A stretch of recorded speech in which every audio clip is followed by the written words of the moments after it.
क्या आप दोनों सच में डाइवोर्स लेना चाहते हैं? हाँ, एक बार सोच लीजिए। सोच लिया तभी आपके पास आए। मुझे इसके साथ नहीं रहना। हाँ मैडम, मुझे भी इसके साथ नहीं रहना, मुझे डिवोर्स चाहिए। देखिए, डिवोर्स कोई मजाक नहीं होता है।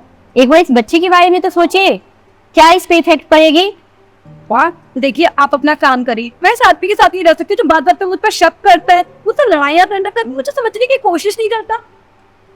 मैडम, मैं बिल्कुल समझने की कोशिश करता हूँ, बल्कि ये मुझे समझने की कोशिश नहीं करती। हमारे अंदर ना अंडरस्टैंडिंग खत्म हो चुकी है और मैं ये रिश्ता और नहीं चला सकता। तो तुम्हें क्या लगता है मैं ये रिश्ता चलाने के लिए मरी जा रही हूँ? मैं भी मरा नहीं जा रहा है ये रिश्ता चलाने के लिए। मैं जानना चाहूंगी कि बच्ची किसके साथ रहेगी। ऑब्वियसली माँ उसकी, मैं वो मेरे साथ ही रहेगी ना। ओ, माँ इसका मतलब तुम्हारे साथ रहेगी? पालन पोषण तो मैंने करा है, पैसे तो कमा के मैं ला के देता था, तो बेटी मेरे साथ रहेगी। Oh seriously? बाप होने का कभी फर्ज निभाया है तुमने? आज तक तो नहीं देखा कभी तुमने बाप होने का फर्ज निभाया है। ये बेटी को तुमने थोड़ा भी टाइम दिया है। 9 महीने पोस्ट में मैंने पाला है, तकलीफ मैंने सही है, और बेटी तुम्हें चाहिए। अच्छा, हॉस्पिटल में ऐसे ही जाके बैठ गई थी?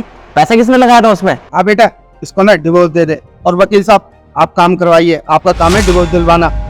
कैसे बाप हैं आप? अपनी बेटी की घर बचाने के बजाय आप बोले डाइवोर्स करवा दो। मैं सही हूँ, मैं अपनी बेटी का ना भलाई चाहता हूँ, बुरा नहीं चाहता। आप पापा हैं, आपका फर्ज बनता है कि अपनी बेटी को समझाए कि अपनी घर गृहस्थी को बचाए, ना कि वो डाइवोर्स ले। डाइवोर्स लेना आसान है, रिश्ते निभाना इतना आसान नहीं होता है। आप इनको समझाइए। मैडम, उसके बस की नहीं है उसको कमा के खिलाना, ठीक है ना? ये दोनों को अलग करवा दीजिए बस, मैं इतना जानता। मैं इसीलिए आपके पास आया हूँ।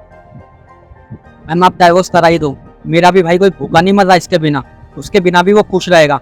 और इसके आने से पहले भी हम लोग खाना खा रहे थे, उसके जाने के बाद भी हम लोग खाना खाएंगे। उसका बाप बोल रहा है ना कि मेरी बेटी को भूखा मार रहा है। जैसे अब तक तो इसकी लड़की 56 भोग खा रही थी ना, हमारे घर में आके भूखी मर गई है। शक्ल देखो उसकी, कैसी बिहारन सी आई थी और अभी कैसी रौनक आ गई है इसके चेहरे पर। वो ही ऐसी है, इसलिए तुम लोगों का पेट भरती है, बना के खिलाती है, समझ आई? आप लोग झगड़ा मत कीजिए। कैसे पेरेंट्स है दोनों के दोनों? मैम, मैं बस अपने भाई का भला चाहता हूँ, और ये मेरे भाई की जिंदगी से निकलेगी तो मेरे भाई का भला होगा। जब से ये लोग आए ना, हम लोगों की जिंदगी ऐसी हो गई है जैसे मानो कुत्ते बिल्ली वाली।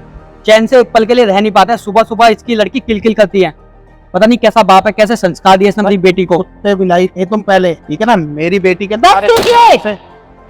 घर बनाया तुम लोगों का। कैसे पेरेंट्स हैं?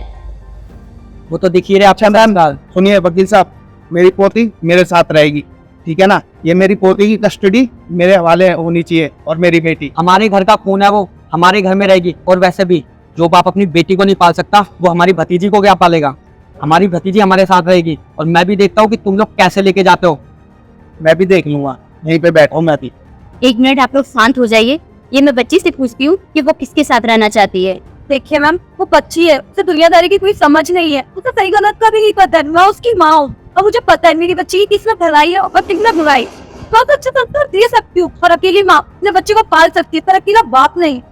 मैडम, ये बिल्कुल गलत बोल रही है। इससे अपना ख्याल तो रखा नहीं जाता, मेरी बेटी का कहाँ से ख्याल रखेगी? और वैसे भी जितनी भी बात बिगड़ी हुई है ना, वो इसकी बदौलत ही बिगड़ी हुई है। मेरे हाथों जब तक रही ना, हाथों छाई करी है मैंने उसकी। हाँ, बात तो छाई करी, जैसे तुमने मुझ पे हाथ उठाया वैसे उस पे हाथ उठाओगे, है ना? तो ऐसे काम मत किया करो कि हाथ उठाना पड़े तुम पर। अब ना तुम ज्यादा बोल रहे हो। तुम साबित क्या करना चाहते हो? यही बोलोगे लड़ते लड़ते यहाँ पे कि मैं कैरेक्टर लेस हूँ, या फिर मेरा कैरेक्टर सही नहीं, मैं किसी भी मजाक कर लेती हूँ तो मेरा कैरेक्टर खराब हो गया।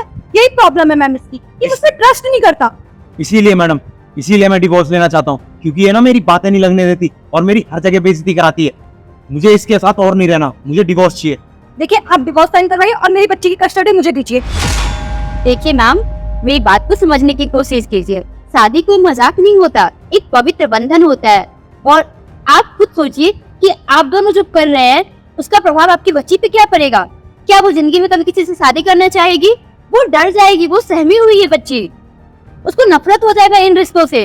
और आप लोग को क्या लगता है कि आज शादी की कल को डाइवोर्स ले लिए? प्लीज इस पवित्र बंधन को ऐसे मत तोड़िए, मेरी बात मानिए। ये घर का मैटर है, आप लोग आपस में बैठ के सुलह कर लीजिए। मैडम, क्यों करूँ मैं सुलह? हर बार मैं ही सुलह करता रहूंगा क्या? अगर एक घर पे होती ना तो मैं सुलह कर भी लेता, पर अभी मुझे कोर्ट में लेके आई है। सुलह क्या, अब तो इसको माफी भी नहीं दूंगा। कितना प्यारा दिन था वो, जब मेरे माँ बाप इसको अपनी घर की बहू बनाकर लेके आए थे। कितने सपने सजाए थे उन्होंने कि मेरी बहू ये करेगी, मेरी बहू ये करेगी, और सारे सपनों पर इसने पानी फेर दिया और हमारे घर को छन्नू बना दिया, छन्नू। मैंने अपना हर रिश्ते में 100% दिया है, पर मैंने तुमसे क्या उम्मीद की थी कि तुम मुझे हमेशा कोऑपरेट करो, समझो, लेकिन नहीं। कल तुमने मुझसे हाथ ना उठाया होता तो तुम आज यहाँ पे कोर्ट पे नहीं होते। कोऑपरेट? कितनी बार कोऑपरेट करूं? हर बार ना मैंने ही कोऑपरेट किया है, तुमने आज तक कभी कुछ नहीं किया। गिना दो मुझे वो चीजें जब तुमने मेरे साथ कोऑपरेट किया हो, बताओ, है तुम्हारे पास कोई सबूत? हर बार मैं ही करता हूँ। मुझे तुम्हें कोई सफाई देने की जरूरत नहीं है। जब हमारे बीच कुछ बचा नहीं है तो क्या सफाई दूं? होते कौन है? शांत हो जाइए आप लोग। आपको पता है रात दिन यही मैं देखती आ रही हूँ, रिश्ते न चलने का रीजन ईगो होता है।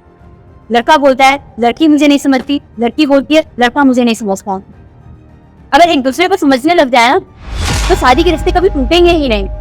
और अगर इस तरह की आप लोग हरकत करेंगे तो आने वाले दिनों में ना हर 2-4 दिन में ना मुझे डाइवोर्स करवाना पड़ेगा। तो प्लीज आप लोग समझने की कोशिश कीजिए। मैडम, आप बिल्कुल सही कह रहे हो। अगर लड़का लड़की आपस में समझ जाए ना कि रिश्तेदारी कैसे निभाई जाती है और कैसे रिश्ते चलते हैं, तो शायद ही किसी को कोर्ट में आकर डिवोर्स लेना पड़े। ये तो मुझे समझ में आ गया अच्छी तरीके से। और मैडम, इनको क्या पता कि घर की इज्जत और मान सम्मान क्या होता है। इनको तो बस लड़ने का बहाना चाहिए और पति से जैसे मर्जी वैसे लड़ाई कर लें। अच्छा, हर बार लड़कियां ही समझे इज्जत मान सम्मान क्या होता है, फैमिली की रेपुटेशन क्या होती है, डिवोर्स नहीं है, तब भी लड़की गलत है। लड़की के ऊपर डिवोर्स का धब्बा लग जाता है। लड़के क्यों नहीं समझते? लड़कों को क्यों नहीं दी जाती ये जिम्मेदारियां? हाँ, मैडम देखिए, अब मैं ज्यादा बात नहीं कर सकता। जो भी आपको डिसीजन करना है जल्दी कीजिए, मुझे डिवोर्स दिलाइए और मेरी बेटी मेरी कस्टडी में दीजिए, क्योंकि मैं उसे इसके पास बिल्कुल जाने नहीं दे सकता, वरना वो भी इसके पास जाकर इसी की तरह हो जाएगी और फिर रिश्तेदारी तो निभानी होगी ना। मतलब आप दोनों को फाइनल डिसीजन है, मैं डाइवोर्स फाइल कर दूँ? हाँ। ठीक है, इसके लिए मैं बच्ची से बातचीत करना चाहूंगी। आप किनके साथ रहना पसंद करोगी, मम्मा के साथ या पापा के साथ? मैम, मुझे मम्मी पापा दोनों के साथ रहना। आपको तो पता ही है ना कि वो लोग इतने ही ज्यादा इम्पोर्टेंट है मेरे लिए जितने एक गाड़ी में 4 टायरों की जरूरत पड़ती है। आपको पता है उनके ना होने पर मेरी पर्सनैलिटी, मेरी ग्रोथ पर कितना इफेक्ट पड़ेगा। है तो वो मेरे मम्मी पापा ही ना, मेरे साथ रहते हैं, एक साथ झगड़ते हैं, लड़ते हैं, लेकिन है तो मेरे मम्मी पापा। और हाँ, अगर वो नहीं रहेंगे ना तो मुझे पता है कि मुझे बहुत सारी तकलीफों का सामना करना पड़ेगा। मेरे स्कूल में मेरे फ्रेंड्स मेरा मजाक उड़ाएंगे, लेकिन ये बात ये कभी नहीं समझ सकते। पापा, I am really sorry for this कि आपकी बेटी बहुत ज्यादा डिमांडिंग है, आपसे पैसे मांगती है, आपसे जिद करती है घुमाने की। और मम्मी, मैंने आपको बहुत परेशान करा है, मैं आपसे लड़ती हूँ, आपसे झगड़ती हूँ, लेकिन हो तो आप दोनों मेरे मम्मी पापा ना। अगर आप दोनों एक साथ नहीं रहोगे ना तो सबसे ज्यादा मुझे बुरा लगेगा। और मम्मी, चाचू और नाना जी तो अपने अपने घर चले जाएंगे और आपको पता है मेरा ख्याल कोई नहीं रखेगा। आपको पता है एक दिन के लिए आप दोनों कहीं चले गए थे और आपने मुझे नाना जी के पास रखा था, लेकिन मुझे कितनी याद आई है ये कभी आप नहीं सोच सकते। इसलिए मैम प्लीज मेरे को 2 भागों में मत बांटिए, मुझे दोनों के साथ रहना है। आप कुछ भी कीजिए पर मेरी मम्मी पापा को अलग मत होने दीजिए। है तो वो मेरे पेरेंट्स ही ना, लड़ते हैं झगड़ते हैं, लेकिन मुझे पता है इनके अलावा ना मेरा कोई ख्याल नहीं रखेगा, मुझे कोई सपोर्ट नहीं करेगा। और आपको तो पता ही है जिंदा रहने के लिए और एक बच्चे की ग्रोथ के लिए मम्मी पापा का होना बहुत ज्यादा जरूरी है। ये लोग तो कभी समझ नहीं सकते, कम से कम आप तो समझिए इस चीज को। देख लिया आपने कितनी समझदार है आपकी बच्ची, और वो इतनी छोटी है लेकिन इतनी ज्यादा समझदार है। उसने बिल्कुल सही बात होगी। ये रिश्तेदार क्या आज आपके साथ दे रहे हैं, कल को ये लोग अपनी लाइफ में बिजी हो जाएंगे, पूछने तक नहीं आएंगे कि तुम कैसी हो, तुम लोग अच्छे हो या नहीं हो। रिश्ते को समझो, उस बच्ची का ख्याल करो, उसकी मासूमियत देखो, उसकी शक्ल पे झलक रही है। तुम दोनों की लड़ाई की वजह से उसके ऊपर क्या बीतेगी तुम दोनों ने एक बार सोचा है? अरे मैडम, आप क्या समझा रहे हो इनको? हम डिवोर्स लेने के लिए आए ना, तो आप मेरी बेटी के लिए डिवोर्स क्यों नहीं करवाते हो? चलो जैसे ही सही, इन्होंने एक बात तो अच्छी बोली, और बच्चे का क्या है, बच्चा तो कुछ भी बोलता रहता है, अभी उसे समझ नहीं है, ना समझ है, लेकिन मुझे पता है जब वो बड़ी होगी तो उसे पता लगेगा कि उसके चाचा और उसके पापा ने सही फैसला लिया था डाइवोर्स लेके। आप डाइवोर्स कराओ मैम। तो आप दोनों ने फाइनल डिसीजन ले चुके हैं, मैं डाइवोर्स फाइल कर दूं? हाँ बोल रहे, हाँ। हम कोई डिवोर्स नहीं लेना चाहते। आई एम सॉरी असगर, मैं इतना लड़ाई करती थी, कभी तुम्हें समझने की कोशिश नहीं की। गलती मेरी है, लड़ाई तो हर कपल में होते हैं, पर उसे हम दोनों को मिलकर सुलझाना चाहिए, ना कि अपनी फैमिली को बताना चाहिए। मुझे माफ कर दो। जितनी गलती तुम्हारी है उतनी गलती मेरी भी है, तो मुझे भी आई एम रियली सॉरी, माफ कर दो। अंकिता, क्या कह रही है तू? तुझे पता भी है पूरा रजवाड़े खानदान की नाक कटवा रही है तू यहाँ बैठ के। और तूने भी पूरा गांव की पगड़ी उछाल दी एक छोरी के खातिर।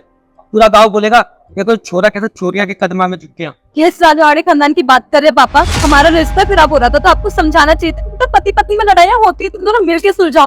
आप दोनों ने तो ऐसे ट्रीट किया कि हमें डिवोर्स लेना ही सही है। और अजवाड़ा खानदान ये तो नहीं कहता कि पति पत्नी की ना बने तो उसे डिवोर्स करा देना चाहिए, कहता ही है? मुझे बताओ। और तू किस पगड़ी की बात कर रहा है? तेरी तो अभी शादी भी नहीं हुई है। जब शादी होगी ना तब तुझे पता लगेगा कि घर कैसे चलाया जाता है। और तब बेइज्जती नहीं होती जब हमारा डिवोर्स हो जाता। गाँव में हमारी कितनी बेइज्जती होती कि ये लड़की नहीं चला पाए। और तू भाई नहीं, तू दुश्मन है जो हमारा रिश्ता चलाने की जगह तोड़वाना चाहता है और एक छोटी बच्ची की जिंदगी खराब करना चाहता है। उसके सर से माँ बाप का हाथ हटाना चाहता है। छोरिया का नशा ना बर्बाद कर दे पूरी जिंदगी, तेरी भी होगी और साथ में हमारी भी। बस करिए आकाश, तुम्हारी बच्चे पे क्या बीतेगी जो तुम्हारा तलाक हो गया? वो किसे माँ बाप बोलेगी? क्या आपको प्यार दे पाओगे? अरे अंकिता, तुम भी किसे समझा रहे हो? इनको ना एक छोटी बच्ची की अच्छी बातें समझ में नहीं आई, हमारी बातें कहाँ से समझ में आएंगी? तुम्हें लगता है हमारा बोलना इनके असरदायक होगा? कलंक नहीं पड़ेगी तेरे काजे में ठंडक। भाई ने भाई का दुश्मन बना दिया। अरे आज के बाद जिंदगी में घर मत आइए मेरे। टेंशन मत लो, हम लोग अपना घर आराम से चलाएंगे, ठीक है? मैडम आपका बहुत बहुत शुक्रिया हमारी आंखें खोलने के लिए।